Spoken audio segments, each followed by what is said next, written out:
Most of the students इस question में या इन क्वेश्चंस में गणितम मंजरी क्लास 9 एक्सरसाइज 2.6 के क्वेश्चन नंबर 1 के सारे पार्ट्स में कौन मिस्टेक्स कर देते हैं जिसकी वजह से सारा क्वेश्चन गलत हो जाता है। तो आइए देखते हैं इसका सही तरीका क्या है। मेरा नाम है दीपक और आज करेंगे ये क्वेश्चन। तो इसमें क्या है, फर्स्ट पार्ट में y जो है बराबर है किसके, ये जो दी हुई हैं ये लाइंस की इक्वेशन दी हुई हैं। ये कितनी लाइंस बनेंगी, यहाँ इस ग्राफ में 3 लाइंस बनेंगी। फर्स्ट लाइन कोमा से सेपरेट किया गया है लाइंस को। अब लाइंस जो होते हैं उसका जनरल इक्वेशन या फिर स्टैंडर्ड फॉर्म क्या होता है, लाइन की जनरल इक्वेशन क्या होती है, y equal to A X plus B. तो ये याद रखना, आगे काम आएगा। अभी क्या करना है, सबसे पहले तो ये वाली लाइन के लिए लेंगे, स्टेप बाय स्टेप करेंगे जिससे कि एग्ज़ाम में भी आपको पूरे मार्क्स मिल जाए। तो स्टेप 1 में लिखेंगे, स्टेप 1 क्या लिखेंगे, पहले इन तीनों का लाइन वैल्यूज़ निकालेंगे, कोऑर्डिनेट्स निकाल लेंगे इन लाइंस की हेल्प से, x और y के कोऑर्डिनेट्स। तो पहला क्या है, y इक्वल टू 4x है। तो 4x है तो इसके अंदर के हम क्या करेंगे, अगर इसके लिए पहले हम एक बॉक्स बनाएंगे, इसमें हम 2 वैल्यूज़ निकालेंगे, x की और 2 वैल्यू y की। तो इसके लिए क्या करेंगे, यहाँ x और यहाँ y। अगर हम x की जगह पे अगर 0 डाल देते हैं तो y की वैल्यू क्या आएगी, तो एट x इक्वल टू 0 डाल देंगे तो y की वैल्यू क्या आ जाएगी, इस वाले इक्वेशन में पुट करेंगे, y इक्वल टू 4 और यहाँ 0। अब ये 4 से 0 से कोई भी नंबर मल्टीप्लाई होता है जब इनके बीच में कोई साइन नहीं है तो क्या है, मल्टीप्लाई में है। तो 0 से कोई भी नंबर मल्टीप्लाई होता है तो हो जाता है क्या, 0। तो अगर हम x की जगह 0 डाल रहे हैं तो हमारे y की वैल्यू भी 0 आ रही है। इसके बाद हम क्या करेंगे, एट x इक्वल टू 1 पे देख लेते हैं। ये मैं छोटे छोटे नंबर इसलिए ले रहा हूँ, 0 और 1 या फिर -1, जिससे कि ये जो ग्राफ है ये छोटा ही रहे। नहीं तो अगर बड़ी वैल्यूज़ लेंगे हम तो बहुत बड़ा ग्राफ बन जाएगा। तो इसके लिए मैंने x इक्वल टू 1 ले लिया। अब x इक्वल टू 1 पे देखेंगे तो 4 और यहाँ पे x की जगह पे मैं डाल दूंगा इस 1 को, क्योंकि x इक्वल टू 1 लिया है। और 4 1 से मल्टीप्लाई होगा, 4 1 जा 4 आ जाएगा। तो जब हमने x इक्वल टू 1 लिया था तो हमारा y आ गया 4। ये हो गया हमारा पहले लाइन के लिए 2 कोऑर्डिनेट्स मिल गए।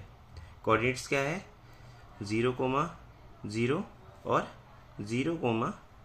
1, 4। ये 2 कोऑर्डिनेट्स मिल गए एक लाइन के, मतलब 2 पॉइंट्स मिल गए एक लाइन के। अब इसके लिए अब दूसरे लाइन के लिए करेंगे, ये वाला है, इसमें क्या करेंगे, ऐसे ही सेम करेंगे, y इक्वल टू 2x है तो एट पहले एक बॉक्स बना देंगे,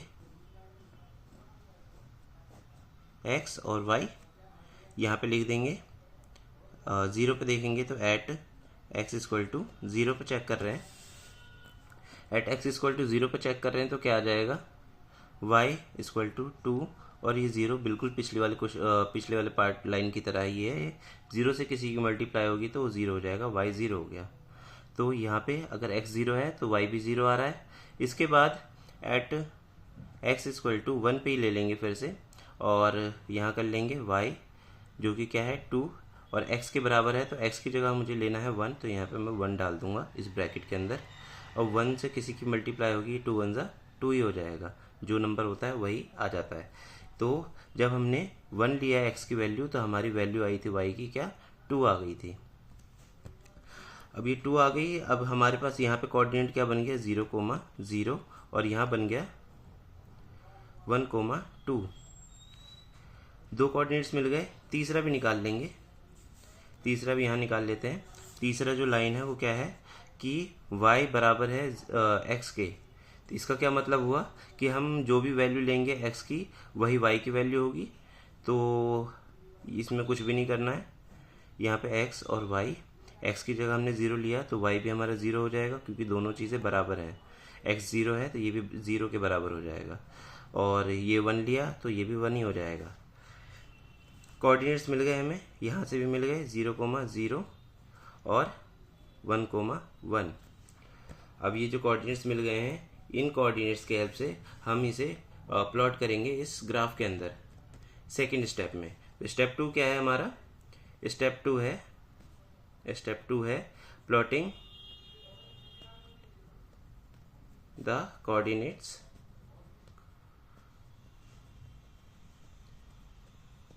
ऑन ग्राफ।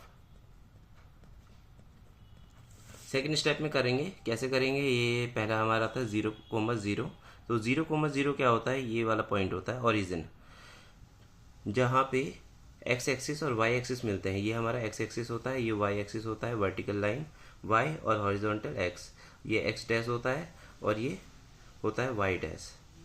तो जहाँ भी दोनों चीज़ें मिलती हैं इन्हें कहते हैं हम ओरिजिन। इसके कोऑर्डिनेट जो होते हैं वो 0,0 होते हैं, जो हमने यहाँ पे निकाला है। तो ये तो यहाँ आ गया। दूसरा क्या है? 1,4। तो 1 जो है ये एक्स के लिए होता है, पहली जो वैल्यू होती है वो एक्स के लिए होती है और ये वाई के लिए होती है। यहाँ पे ही मिस्टेक कर देते हैं बच्चे। तो यहाँ से 1 लिया और यहाँ से ले लिया 4, एक्स एक्सिस में 1 और 4 ले लिया वाई एक्सिस में यहाँ पे, तो यहाँ आ गया 1,4। दूसरी पॉइंट, पहला पॉइंट तो ये हो गया इसका। अब इस पॉइंट के लिए क्या करेंगे? एक स्केल ले लेंगे और यहाँ से रख के इन दोनों पॉइंट पे स्केल रख के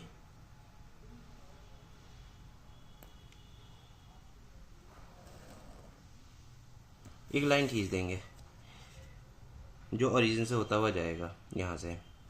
अब ये एक लाइन हो गई। इसके बाद दूसरे कोऑर्डिनेट्स हमने निकाले थे 2 पॉइंट्स, तो 0,0 इसके लिए भी 0,0 ही है और 1,2 है।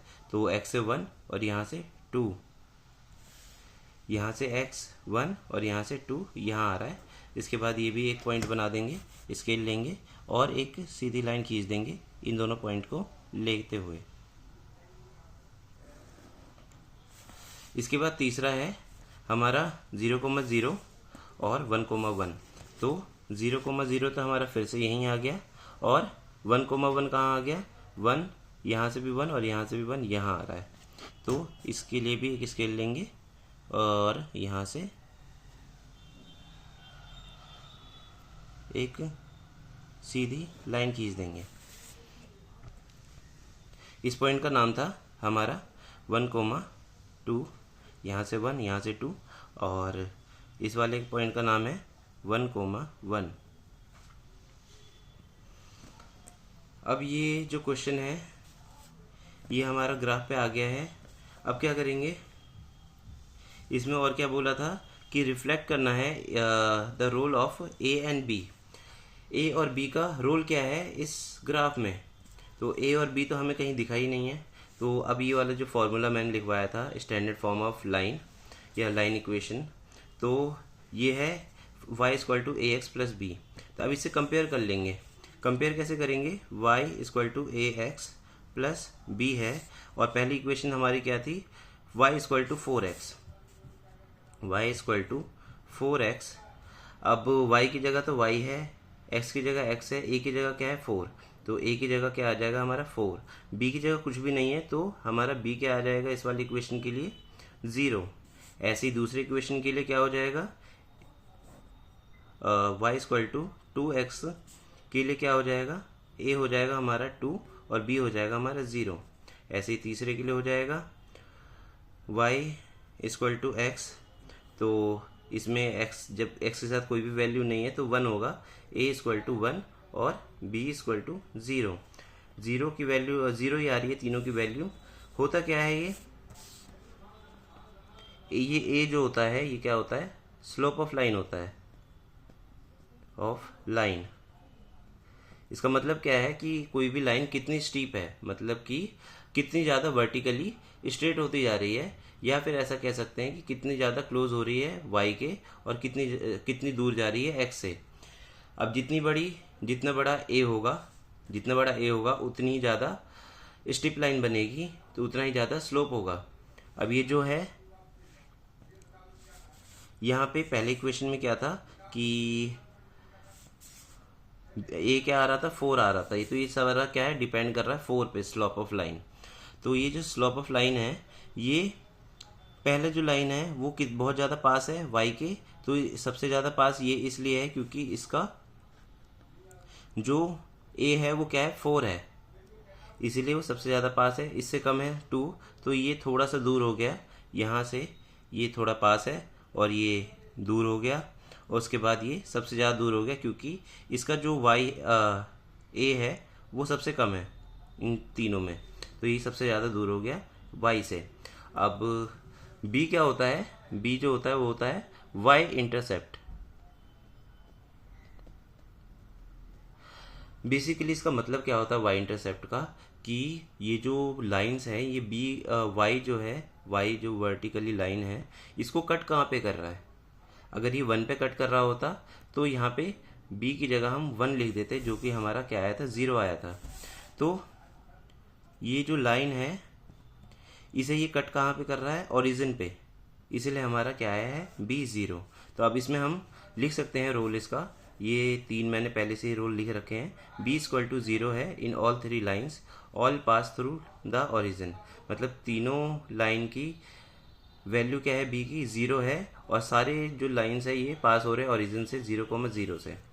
उसके बाद a की जो वैल्यू है वो सब में अलग अलग है, पहले 4 थी, फिर 2 है, फिर 1 है, 4 2 1 रिस्पेक्टिवली। और लार्जर a जो मैंने बताया कि जितनी ज़्यादा बड़ा a की वैल्यू जितनी बड़ी होगी उतना ही ज़्यादा स्टीपल लाइन होगा, मतलब कि उतनी ज़्यादा सीधी लाइन खींचेगी। अब ये धीरे धीरे सीधी होती चली जाएगी ऐसे, और अभी ये जितनी छोटी छोटी वैल्यू है उतनी ज़्यादा हॉरिजॉन्टल लाइन है। बस यही है। Thank you.